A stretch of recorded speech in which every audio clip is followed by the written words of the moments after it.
सहरसा के सोनबरसा ब्लॉक में पहुंचे दौरान बैरट गांव में राम जानकी मंदिर के मैदान में जनसंवाद कर लोगों को वोट की ताकत का एहसास दिलाया। प्रशांत किशोर ने कहा कि रास्ते में गांव के अगर 100 बच्चे दिखे तो आधे से ज्यादा बच्चों के शरीर पर शुद्ध कपड़ा नहीं है। आपके जितने बच्चे घूम रहे हैं देख लीजिए, ज्यादातर बच्चों के पैर में हवाई चप्पल भी नहीं है। ये आपके बच्चे हैं जिसके शरीर पर कपड़ा नहीं है, पैर में चप्पल नहीं, पेट में खाना नहीं, पढ़ाई के लिए स्कूल किताब नहीं। लोग कहते हैं कि हम इतने गरीब हैं कि अपने बच्चों की चिंता कैसे करें, लेकिन कल वोट देने जाइएगा तो अपने इस बच्चे का चेहरा याद नहीं रहेगा, नेताजी का चेहरा याद रहेगा। अभी आपको एक मंत्र बता रहे हैं कि वोट जिसे देना है दीजिए, लेकिन एक बार मेरी सलाह जरूर मानिए। वोट देते समय सिर्फ और सिर्फ अपने बच्चों का चेहरा याद रखिए, अपने बच्चों के लिए वोट दीजिए। आपने वोट दिया जात के नाम पर, आपने वोट दिया विचारधारा के नाम पर, आपने वोट दिया हिंदू मुसलमान बनकर, आपने वोट दिया लालू का, नीतीश का और मोदी का चेहरा देखकर, फिर भी आपका जीवन नहीं सुधरा। एक बार मेरी बात मानिए। लोग कहते हैं कि मैं जिसे सलाह देता हूँ वो राजा बन जाता। मैं एक ही सलाह दे रहा हूँ कि अगली बार वोट अपने बच्चों का चेहरा देख कर दीजिए, आपके बच्चे भी बेरोजगार नहीं रहेंगे। प्रशांत किशोर ने कहा कि लोग कहते हैं कि अपने बच्चों का चेहरा देखकर वोट देने से क्या होगा। आपने मोदी का चेहरा देखकर वोट दिया तो चाय बेचने वाला मोदी देश का राजा बन गया। आपने लालू जी का चेहरा देखकर वोट दिया तो भैंस चराने वाले लालू जी बिहार के राजा हो गए। आपने वोट में इतनी ताकत है कि जिसे चाहे उसे राजा बना दे। तो एक बार लालू, नीतीश, मोदी, प्रशांत किशोर का चेहरा भूलिए, एक बार अपने बच्चों के लिए वोट दीजिए, अगर तो वो भी बेरोजगार नहीं रहेंगे। अगर नेताजी का चेहरा देखकर वोट दीजिएगा तो नेताजी का ही चेहरा चमकेगा। नेताजी का बेटा हेलीकॉप्टर पर घूमेगा, आपका लड़का रोड पर चल रहा है, उसके पैर में चप्पल भी नसीब नहीं होंगे। कोई भी नेता आपको ये बात नहीं बताएगा। देखिए रिपोर्ट सुभाष कुमार के साथ।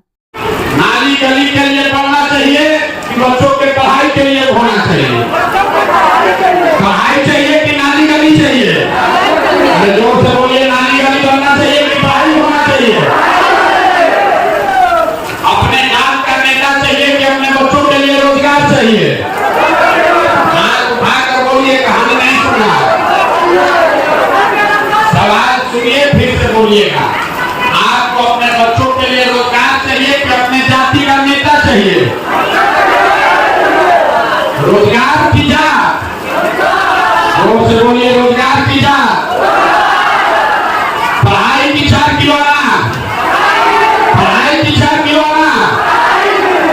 लालू, नीतीश, मोदी का राज चाहिए कि जनता का राज चाहिए? जिसको लालू जी का चाहिए लालू बोलिए, और जिसको मोदी जी का चाहिए मोदी बोलिए। झूठ बोलिएगा फिर पकड़ लेंगे। फिर सोच के बोलिए, लालू, नीतीश, मोदी का राज की जनता का राज? जितना आदमी नहीं बोल रहा है कि सब 500 रुपया लेके फिर बेचेगा अपना वोट, अभी चुपचाप लगाया है, घोटवा के दिन फिर जाके पीठ में चूड़ा घोपेगा। अंतिम बात पूछ रहे हैं, लालू, नीतीश, मोदी का राज की जनता का राज?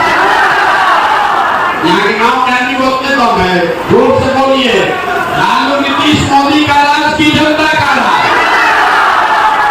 तो जनता का राज चाहिए तो उसका एक ही रास्ता है। जिन नेताओं ने आपके बच्चों को ठगा है, अनपढ़ और मजदूर बनाया है, तो चाहे लालू हो, नीतीश हो, मोदी हो, उनको अगली बार वोट नहीं देना है। और अगली बार वोट किसी नेता को देखकर नहीं, सिर्फ और सिर्फ अपने बच्चों का चेहरा देखकर देना है। और वोट का कीमत, रास्ता में अगर 100 लाख का गांव जवार का बच्चा मिला है, आधा से ज्यादा बच्चों के शरीर पर शुद्ध कपड़ा नहीं है। आपके जितने छोटे बच्चे यहाँ घूम रहे हैं देख लीजिए, ज्यादातर बच्चों के पैर में हवाई चप्पल भी नहीं है। ये आपके बच्चे हैं, हमारे बच्चे नहीं हैं।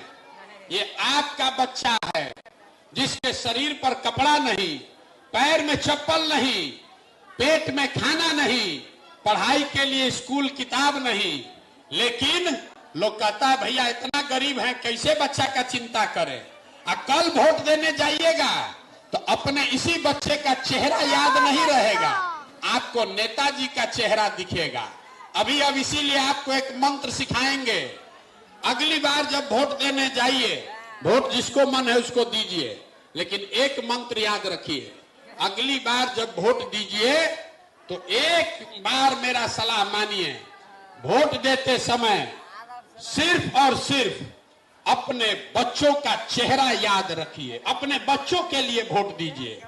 आपने वोट दिया जात के नाम पर, आपने वोट दिया विचारधारा के नाम पर, आपने वोट दिया हिंदू मुसलमान बनकर, आपने वोट दिया लालू का, नीतीश का, मोदी का चेहरा देखकर।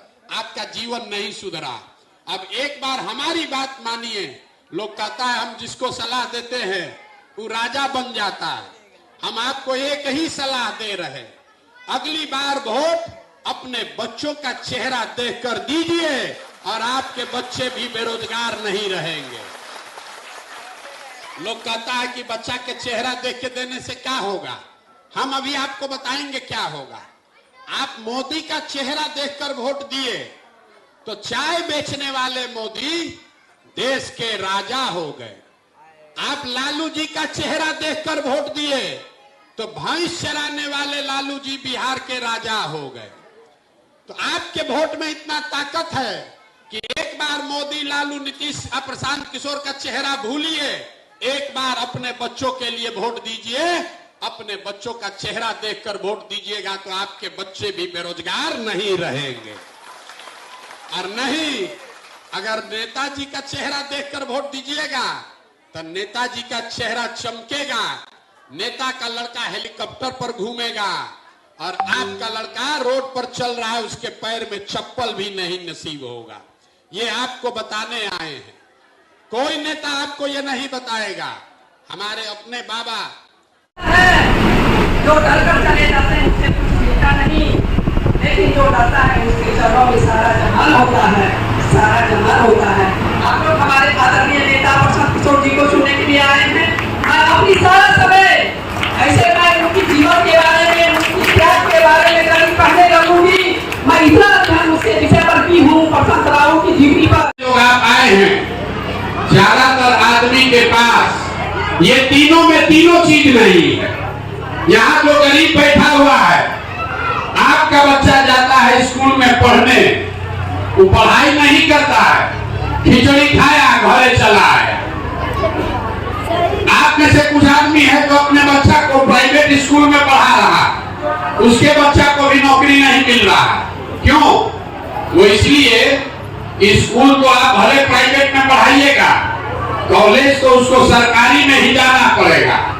तो बिहार में जो व्यवस्था है, इसमें स्कूल में खिचड़ी बट रहा है और कॉलेज में डिग्री बट रही है, पढ़ाई दोनों में कहीं नहीं हो रहा। तो जब आपका बच्चा पढ़ेगा ही नहीं, जब आपका बच्चा पढ़ेगा ही नहीं, तो चाहे मोदी बन जाए कि लालू बन जाए, नीतीश बन जाए कि प्रशांत किशोर बन जाए, आपके अनपढ़ बच्चे को कोई डॉक्टर, इंजीनियर, कलेक्टर नहीं बना सकता है। उसको जीवन भर मजदूरी ही करना पड़ेगा। तो यहाँ रहने वाले जितने लोग आप हैं, ज्यादातर लोगों के बच्चों के पास पढ़ने की सुविधा नहीं है। दूसरा रास्ता हमने आपको बताया जमीन का, खेती का। मान लीजिए आपका पढ़ाई में मन नहीं है, खेती करके आपका जीवन क्यों नहीं सुधर रहा है? खेती करने तो सबको आता है। यही खेती करके हरियाणा में, पंजाब में लोगों ने इतना पैसा कमा लिया कि पूरा बिहार से आदमी मजदूर बन के जा रहा है पंजाब में नौकरी करने। बिहार में खेती से आपका जीवन क्यों नहीं सुधरा? वो इसलिए, इसको याद रखिए, यहाँ गरीब के नाम पर राजनीति हुआ, समाजवाद, सामाजिक न्याय का बात हुआ, लेकिन गरीब को जमीन नहीं दिया। बिहार में रहने वाले यहाँ जो आप बैठे हुए हैं, 100 में 60 आदमी ऐसा है जिसके पास जमीन है ही नहीं है। तो बेचारा खेती करेगा कैसे? और जो लोग के पास जमीन है, यहाँ जितने लोग बैठे हुए हैं, 100 में 60 आदमी के पास जमीन है नहीं। और जो 40 के पास जमीन है, उसमें 35 आदमी ऐसा है जिसके पास 2 बीघा से कम का खेती है। तो बिहार में जो खेती करने वाला आदमी है, वो कमाने के लिए खेती नहीं करता है, वो खाने के लिए खेती करता है। खेती करने वाला आदमी जान रहा है कि आपके खेती से नून, तेल, कपड़ा, साड़ी, धोती का जुगाड़ हो जाएगा। लेकिन अगर आपके घर में कोई नौकरी नहीं है, बिजनेस व्यापार नहीं है, घर में बेटी का ब्याह लग जाए, कोई बीमार पड़ जाए, तो खेती करने वाले को 1-2 कट्ठा जमीन बेचे बगैर उपाय नहीं है, जरूरत है। वो इसलिए नहीं कर पा रहे हैं, इसको याद रखिए।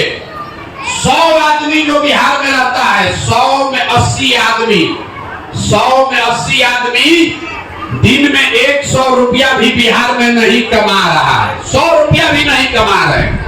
तो इस महंगाई के जमाना में अगर आप 100 रुपया भी नहीं कमाते हैं तो ये खाइएगा क्या, अपना बाल बच्चा को क्या खिलाइएगा, रोजी रोजगार व्यापार के लिए पैसा पूंजी कहां से लाइएगा। तो आपके पास पढ़ाई है नहीं, खेती से